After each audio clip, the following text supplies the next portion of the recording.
आज हम कक्षा क्लास 12th व्यापारिक संगठन पढ़ेंगे। सब्जेक्ट है व्यापारिक संगठन, बिजनेस ऑर्गेनाइजेशन। पहले हम समझ लेंगे कि व्यावसायिक संगठन क्या है। व्यवसाय पहला शब्द है। व्यवसाय का शाब्दिक अर्थ होता है लाभ कमाने के लिए कार्य करना। जो कार्य हम लाभ कमाने के उद्देश्य से करते हैं उसे हम व्यापार कहते हैं। संगठन का आशय होता है कि मानवीय और भौतिक दोनों संसाधनों का मिश्रण या दोनों संसाधन मिलकर जो कार्य करते हैं उसे हम संगठन कहते हैं। अब है व्यापारिक संगठन, तो ऐसी व्यावसायिक संस्था जिसमें मानवीय और भौतिक दोनों चीज़ें मिल करके लाभ कमाने के उद्देश्य से, क्रय विक्रय करने के उद्देश्य से जो कार्य संपन्न करते हैं उसे हम व्यापारिक संगठन कहते हैं।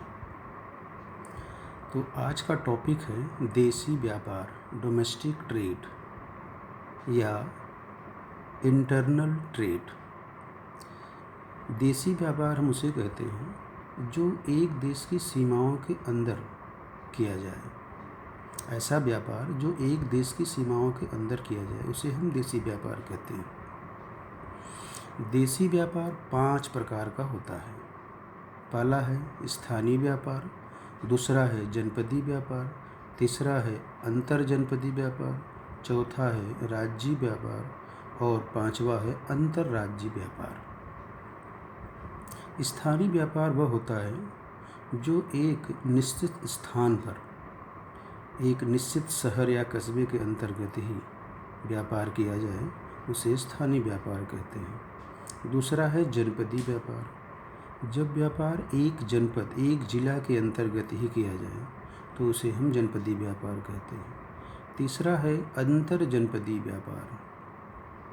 ऐसा व्यापार जो एक जिला से लेकर दूसरे जिला तक, मतलब 2 जनपद के बीच, 2 जिलों के बीच व्यापार किया जाए उसे हम जनपदीय, अंतर जनपदीय व्यापार कहते हैं। चौथा है राज्यीय व्यापार।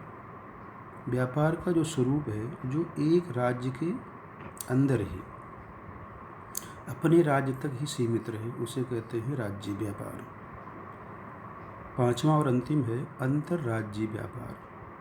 जब व्यापार का क्षेत्र एक राज्य से होकर दूसरे राज्य तक जाता है, मतलब अंतर्राज्यीय व्यापार हुआ है कि जब कई राज्यों के बीच व्यापार किया जाए उसे अंतर्राज्यीय व्यापार कहते हैं, इंटर स्टेट ट्रेड। अब यह है कि व्यापार करते समय हम सौदे को किस प्रकार से संपन्न कराते हैं या क्रय विक्रय करते हैं, या सौदा करते समय हम कौन कौन से कार्य संपन्न करते हैं। इस संबंध में हमको कुल 9 कार्य करने पड़ते हैं। व्यापारिक सौदा करते समय हमको 9 कार्य करने पड़ते हैं। पहला है व्यापारिक पूछताछ, ट्रेड इंक्वायरी। क्रेता और विक्रेता 2 पक्षकार होते हैं लेन देन में, क्रय विक्रय में। तो क्रेता जब विक्रेता को ये पत्र लिख करके यह पूछताछ करता है कि हमको फला चीज़ का व्यापार करना है, आपके यहाँ उपलब्ध है कि नहीं, और उसका क्या स्वरूप है, उसका मूल्य क्या है, उसमें छूट आप कितना देंगे, और जो व्यापारिक शर्तें हैं सबकी जानकारी पूछता है, ऐसे पत्र को हम व्यापारिक पूछताछ पत्र कहते हैं। माने क्रेता जब विक्रेता से वस्तुओं के बारे में जानकारी प्राप्त करे उसे कहते हैं पूछताछ। दूसरा है निरख पत्र। जब विक्रेता पूछताछ पत्र के उत्तर में क्रेता को जो जानकारी देता है, जो पत्र लिखता है उसे कहते हैं निरख पत्र, कोटेशन लेटर। तीसरा होता है आदेश देना। जब निरख पत्र क्रेता प्राप्त करता है उसके जवाब में, उसके उत्तर में जो पत्र विक्रेता को देता है उसे कहते हैं आदेश पत्र। उसमें आदेश रहता है कि एक निश्चित समय पर वस्तुओं को भेजना या वस्तुओं का क्रय करना। उसमें सभी शर्तें निहित होती हैं कि जो वस्तु हम खरीद रहे हैं उसका भाड़ा कौन देगा, उसका मूल्य क्या रहेगा, उसकी मात्रा क्या रहेगी, उसकी शर्तें क्या रहेंगी, उसमें गारंटी वारंटी यदि है तो वो क्या है। ठीक है। जब क्रेता ऐसे उद्देश्य के लिए विक्रेता को पत्र लिखेगा तो उसे आदेश पत्र कहते हैं। फिर नेक्स्ट है माल उधार देना। विक्रेता यह भी सुनिश्चित कर लेता है कि क्रेता को हम उधार माल दें या नकद। नकद अगर माल देते हैं तो लेन देन वहीं समाप्त हो जाता है, लेकिन यदि उधार माल देते हैं तो उधार की सभी शर्तें दोनों के बीच तय होनी चाहिए कि कितने दिन के लिए उधार ले रहा है, और भुगतान करेगा तो नकद करेगा, चेक के माध्यम से करेगा, या दोनों के बीच कोई बिल्स वगैरह लिखे जाएंगे आदि का निर्धारण कर लिया जाता है। फिर पांचवी जो सौदे की समस्या आती है वो माल की पैकिंग। जब क्रेता और विक्रेता के बीच यह तय हो जाता है कि माल का क्रय विक्रय होगा, उसके बाद विक्रेता आदेशित माल की पैकिंग करता है। जितनी मात्रा में माल है और जिस प्रकार का माल है, माल के स्वभाव के आधार पर उसको पैकिंग करता है, जिससे माल सही समय पर सही जगह सुरक्षित पहुंच जाए। नेक्स्ट होता है माल का प्रेषण करना, कंसाइनमेंट टू गुड्स या डिस्पैच ऑफ गुड्स। माल की पैकिंग के बाद माल का प्रेषण किया जाता है तो क्रेता के बताए हुए निश्चित पता पर सवारी गाड़ी द्वारा माल का प्रेषण किया जाता है, जिससे माल सुरक्षित और सही समय पर क्रेता के पास पहुंच जाए। नेक्स्ट सौदे की जो समस्या आती है वह है बीजक तैयार करना। बीजक माने सौदे की गतिविधि पूरा तैयार करना। कितनी मात्रा में माल है, उसकी मात्रा क्या है, उसका रेट क्या है, कुल रेट कितना हुआ, और यदि इसमें बीजक बनाने में कोई भूल चूक हुई हो तो उसको भी शर्तें नीचे लिखना हो कि जो भूल चूक हुई है उसका लेन देन हम बाद में कर लेंगे। ऐसा जो प्रपत्र तैयार करते हैं उसको कहते हैं बीजक। बीजक हमेशा विक्रेता तैयार करता है, जिसमें वस्तु के मूल्य और मात्रा के साथ साथ व्यापारिक कटौती, जो ट्रेड डिस्काउंट होता है, उसकी भी शर्तें होती हैं। और बीजक तैयार करते समय, माल भेजते समय जो व्यय आदि होता है उसका भुगतान भी इसमें लिखा जाता है। तो बीजक तैयार करते समय व्यापारिक छूट या व्यापारिक कटौती घटा दी जाती है और व्यापारिक व्यय उसमें जोड़ दिए जाते हैं। ऐसे प्रपत्र को हम बीजक कहते हैं। नेक्स्ट पॉइंट है भुगतान प्राप्त करना। विक्रेता जब बीजक बना करके माल प्रेषित कर देता है क्रेता के पास, तो क्रेता की जिम्मेदारी बन जाती है वह निश्चित अवधि में निश्चित शर्तों के अनुसार वस्तु के माल का मूल्य का भुगतान करे। अब ये भुगतान चेक के माध्यम से, बैंक के माध्यम से या इंटरनेट बैंकिंग के माध्यम से हो सकता है। तो एक निश्चित समय पर उसका भुगतान कर दे तो विक्रेता उसका भुगतान प्राप्त कर जाता है और दोनों के बीच जो व्यावसायिक लेन देन है उनका व्यवहार सुनिश्चित हो जाता है और एक दूसरे पर विश्वास भी बन जाता है। फिर विक्रेता जब भुगतान प्राप्त करता है तो उसकी रसीद क्रेता को भेजता है, इससे प्रमाण रहे कि भुगतान प्राप्त हो गया। ये रहा व्यापारिक सौदे की गतिविधियाँ। अब हम करेंगे रेलगाड़ी द्वारा अगर माल भेजा जा रहा है तो उसकी कार्यविधि क्या रहेगी, माने रेलगाड़ी द्वारा माल भेजने की कार्यविधि। Producer procedure of booking the goods by train.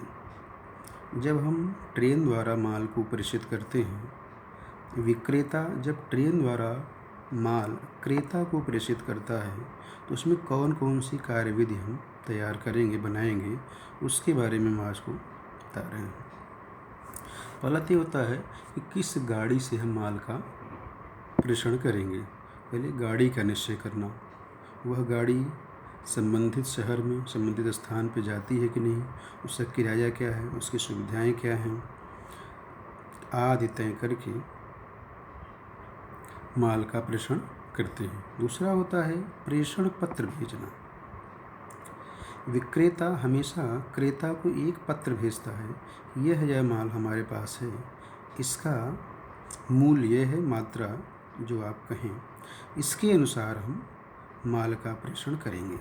इस प्रकार के एक पत्र बना के भेजता है क्रेता के पास, और क्रेता की स्वीकृति के बाद ही वो माल का प्रेषण करता है।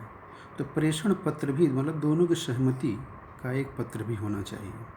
तीसरा होता है माल को स्टेशन पर ले जाना। जब दोनों माल क्रय विक्रय की सहमति हो जाती है तब विक्रेता माल को स्टेशन तक पहुंचा देता है। जिस सवारी गाड़ी से माल जाएगा उसके अनुसार वह माल को स्टेशन तक पहुंचा देता है। अब स्टेशन तक पहुंचाने में भी रहता है कि माल सवारी गाड़ी द्वारा भेजा जाएगा या यात्री गाड़ी द्वारा। अगर माल सेंसिटिव है, शीघ्र नाशवान है, तो यात्री ट्रेन द्वारा माल का प्रेषण किया जाना चाहिए, क्योंकि वह पहले पहुंचती है, समय से पहुंचती है। यदि माल शीघ्र नाशवान नहीं है तो वह सवारी गाड़ी द्वारा भेजा जाना चाहिए। सवारी गाड़ी में किराया कम लगता है और यात्री गाड़ी से माल प्रेषित करेंगे तो किराया ज़्यादा लगेगा। इन सब बातों पर विचार करके ही हम माल का प्रेषण करेंगे। फिर होता है नेक्स्ट पॉइंट है जोखिम पत्र भेजना, रिस्क नोट। माल भेजने में बहुत रिस्क भी रहता है। जो सवारी गाड़ी है, कब आग लग जाए, लड़ भिड़ जाए और कोई रिस्क हो जाए, माल नष्ट हो जाए, इस प्रकार का एक जोखिम पत्र होता है। अगर माल नष्ट होता है तो इसका जोखिम कौन लेगा? विक्रेता लेगा, क्रेता लेगा, या जो जिस ट्रेन से भेजा जा रहा है वह रेलवे डिपार्टमेंट लेगा।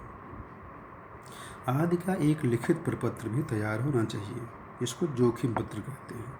अगर कोई माल में की दुर्घटना कारण माल नष्ट होता है तो जोखिम उसी पर दिया जाएगा। नेक्स्ट है रेल भाड़ा। रेल भाड़ा भी तय होना चाहिए कि अमुक स्थान पर माल भेजते समय भाड़ा कौन देगा, विक्रेता देगा या क्रेता देगा या दोनों मिलकर देंगे, इसका भी तय होना चाहिए। और रेल भाड़ा कितना लगेगा, उसका कितना पैसा एडवांस जमा करना पड़ता है और कितना पैसा माल की प्राप्ति के बाद भुगतान करना पड़ता है, तो रेल भाड़ा भी पहले से तय होना चाहिए। फिर है रेलवे बिल्टी। रेल माल को भेजते समय जो प्राप्ति रसीद देता है, जो एक रसीद देता है क्रेता या विक्रेता को, उसे कहते हैं रेलवे बिल्टी। वही रसीद दिखा करके माल प्राप्त किया सकता है। तो माल भेजते समय रेलवे विभाग एक रसीद देता है, इसे बिल्टी कहते हैं। यही बिल्टी क्रेता अपने अमुक स्थान पर स्टेशन पर रसीद को दिखा करके माल छुड़वा लेता है। किन्हीं कारणों से माल नहीं छुड़वा पाया, समय से माल नहीं ले पाया, तो क्रेता को विलंब शुल्क देना पड़ता है। इसको हम लोग डेमरेज कहते हैं। कभी कभी सही समय पर क्रेता माल प्राप्त नहीं कर पाता, किन्हीं कारणों से वह समय पर स्टेशन पर माल लेने पहुंच नहीं पाता, तो रेलवे डिपार्टमेंट अपने इसको गोदाम में माल रख देता है। इसके लिए वो अलग से चार्ज लेता है। इसी चार्ज को हम बोलते हैं विलंब शुल्क, डेमरेज।